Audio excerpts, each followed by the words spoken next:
What culture ups and downs, Simon Miller. They're the three things we always say in the intros to these videos, so I thought I'd try and be really succinct with it, and then we can just smash through this bit at the start of the video before we do talk about WWE's Monday Night Show, and then, we'll get there and that's what we'll do. And I'm already going too long, you're going, just start talking about Raw, but I will, but before we do that, we got to address the elephant in the room. Imagine right there, we cut to like an elephant in my room, you'd be like, Miller, how did you get an elephant in your room? And I wouldn't tell you, because it's magic. However, the real elephant in the room is this, my beard, which I admit, I grew it because I injured my arm, blah, blah, blah, blah. And I like to do weird things like that. I grow a beard, that'll be like something I can focus on and requires zero effort. And let's face it, not the best beard in the world. Even average seems a little bit fair. It's just all wispy and or whatever. I've done that now, let's up those downs.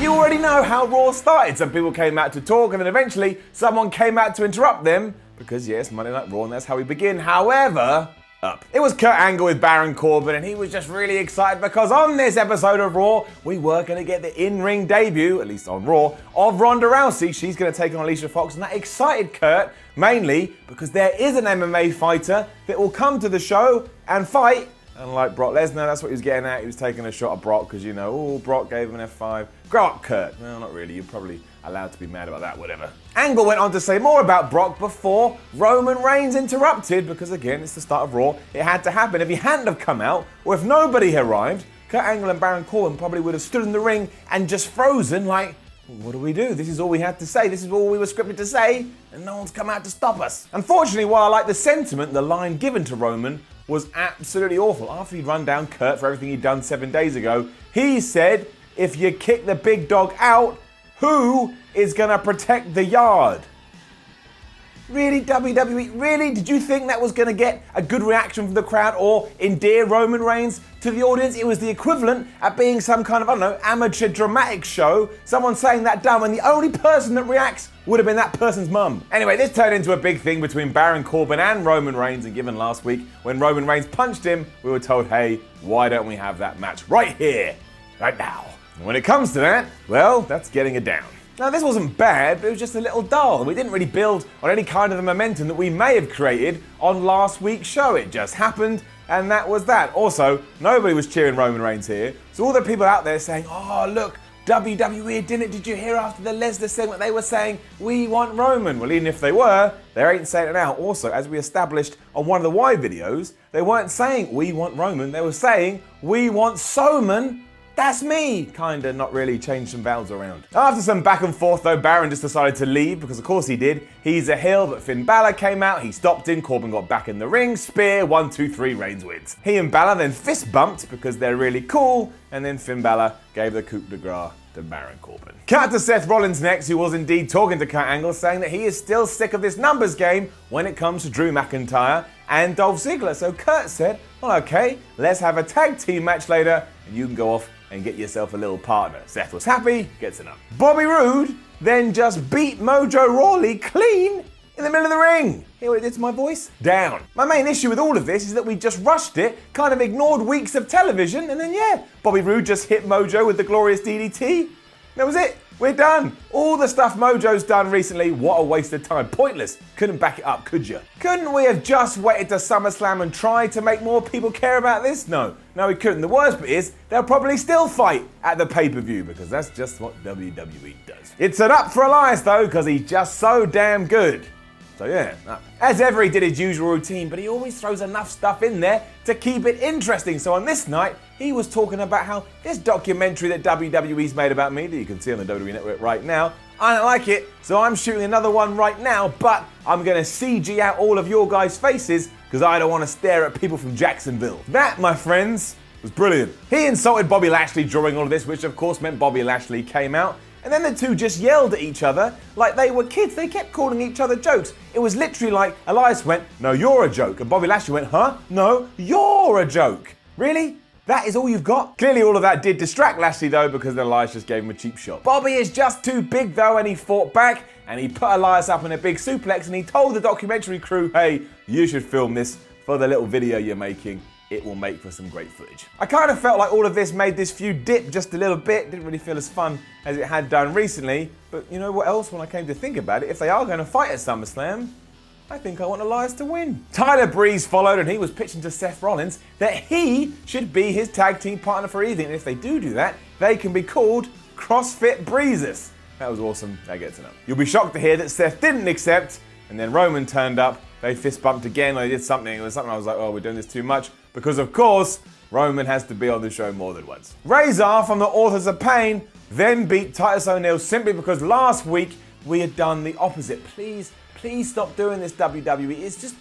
It makes it really hard to suspend your disbelief. It's nonsense, and it just makes me sad. In fact, yeah, give it a down. That's over there. Keep the down box, but also can you just put like a sad face on the screen? This is a sad. Not only is it down, so yeah, like I say, tick that, it's a sad. Everything between the Authors of Pain and Titus O'Neil is a sad. So it's a down and it's a sad. I don't even know what that means, but you know, emojis, they're good at conveying emotion, and this all makes me sad. Then out of nowhere, we were having the Kevin Owens show, and I'll tell you this, it was so silly, and therefore, it's brilliant. It was initially focused on Jinder Mahal and how his peaceful ways have calmed Kevin Owens down. He's no longer worried about Braun Strowman, and finally he can go home and just relax and enjoy time with his kids and family. Kevin kept interrupting Jinder and taking control of the segment to the point he said, look, Jinder, last week you beat Braun Strowman via countout, therefore you should take him on again this evening.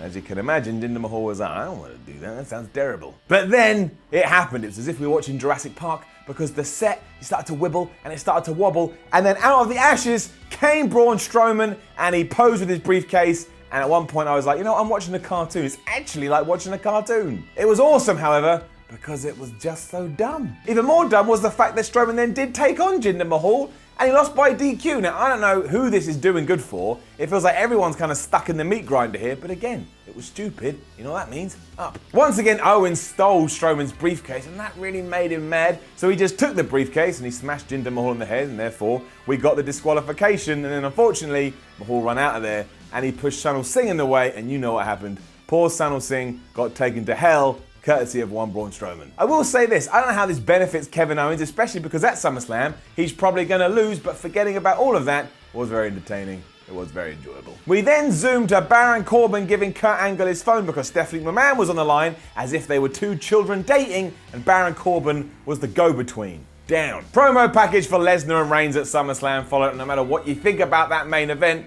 this was a very well put together video by WWE. You know what they do. They're awesome at that and gets an up. This also transitioned into a very good Roman segment, so that's an up as well. Clearly the phone call from Stephanie was to stop Roman Reigns being in the tag team match on Raw, because she said, hey, if he does do it, I'm going to pull him out of the Universal title match at SummerSlam. Roman was all mad, he protested, but Seth was like, don't worry about it, brah, I got this. Then, however, Roman asked Baron Corbin how his ribs were, and Corbin was there because, you know, he was passing over the news, and Baron acted all confused, so Roman then just punched him in the ribs. Now, I admit it, I get it, that actually made Reigns look more like a dick. Or can I tell you, it did make me laugh. A down for the announcement between Finn Balor and Baron Corbin at SummerSlam though, because even though I like both these dudes, I just don't need to see it. Sorry. All of that beforehand though did mean that it was a 2-on-1 handicap match between Seth Rollins. He was going against Drew McIntyre and Seth Rollins. And while not as good as I thought it could have been, still getting up. Did all the stuff that you'd expect, and like I say each week, everyone here is really good, so it's hard not to enjoy it on some level. And also the crowd were chanting for Dean Ambrose, and that gets me excited because apparently he is going to come back soon.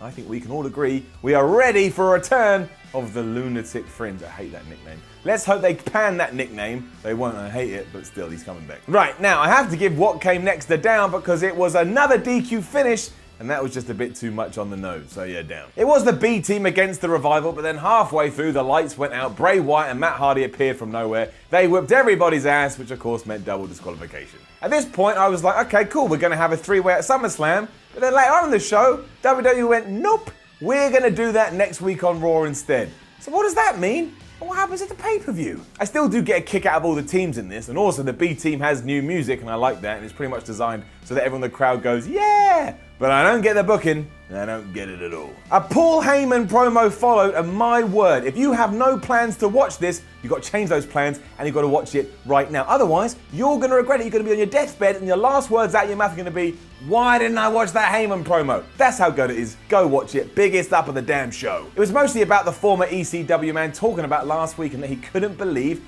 Brock Lesnar's actions. And he also kind of broke the fourth wall at one point because he was addressing the production stuff saying, we shouldn't be doing this, it's just going to piss Lesnar off. The point, however, was that even Paul has never seen Brock like this, and that surely means that come SummerSlam, Roman Reigns has absolutely no chance. This is how we build matches, people, and this is how we cut promos. Paul Heyman, if this arm worked, I'd be clapping you right now, but know that I'm clapping you in my head, I'm clapping you in my heart, I'm clapping you in my soul, and I'm just going to clap my head like this. Well done, Paul Heyman, you're the man.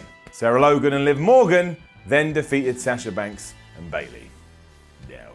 Short version, a hooded woman came out wearing a hood, because that's what hooded women do if you don't know. She caused such a distraction that Logan eventually rolled up Sasha Banks. Ruby Riott was under the hood, and if you're wondering why I'm delivering this to you with absolutely no emotion, if WWE is going to take this nonsense and just throw it all over the place and not make me care on ups and downs, I'm just going to act like I don't care, and then I can't be hurt anymore. Alicia Fox versus Ronda Rousey was our main event for the evening, and you know what? While it wasn't exactly what I was expected, it was fine. It was decent. It stood up. There was a long lead up to this as Alicia Fox and Alexa Bliss were in the ring, and they were just saying that everybody's crap, but they're not crap because they're the bad guys, and therefore they can be arrogant and say wonderful things. Eventually, they got to the point where they said too much, and Ronda Rousey and Natalya went, right, we'll go out there now, shall we? Yes, good idea, let's go out there now. The basic idea was, despite loads of shenanigans and Bliss continually getting involved, Ronda was just too good for both of them, and then she tapped Alicia Fox out. This was played like a big title match too, because we had all the announcements beforehand, and you were meant to think, oh man, I'm watching a huge deal. And I tell you this, I'm sure loads of people are going to disagree,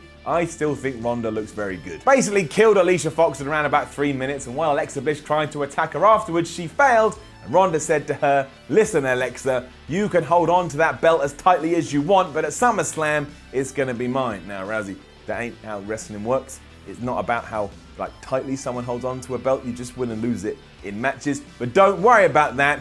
I think you're doing just fine. Which brought us to the end of another WWE Raw, and I will say this, it weren't as fun as last week's. I thought last week's flowed really well. This lacked something, which maybe you could say was Brock Lesnar. He's still got that star power. He still makes you want to watch. However, next week I think is the go-home show. Maybe that's 2 weeks. No, I'm pretty sure next week. Whatever. So surely WWE just holding all its big guns off till then. But we will see. Now, don't forget to leave a comment below and let us know what you thought about last night's Raw. Like, share, and subscribe. Then you head over to WhatCulture.com and you read yourself some articles. Some are about Raw, because of course they are. And you follow WhatCulture on Twitter at WhatCultureWWE. And just go follow all the WhatCulture accounts. Go find them, follow them. I'm on there somewhere. Follow everything. Follow everyone. My name is Simon Miller. This was WhatCulture and Raw Ups and Downs. Thank you very much for watching. And as always, 24 hours time, make sure you tune in as we upper those downs for the Smacker Down.